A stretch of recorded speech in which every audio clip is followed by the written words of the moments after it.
how to change Wix template or theme. Hello everyone, welcome back to our channel. In today's video, I'm going to show you how you can change your Wix template or theme. So first of all, just open your Wix website, and after that, just click on My Site at the top left of your screen, and here just click on Create New Site. And after that, you just have to enter your details like what kind of website you are creating.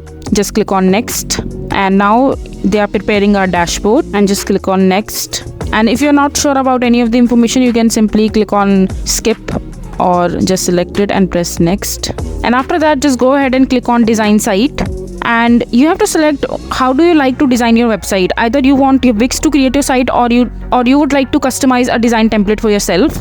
So just go ahead and click on Pick a Template, and after that you will see there are tons of templates available on Wix website, so you can just go ahead and select according to your need.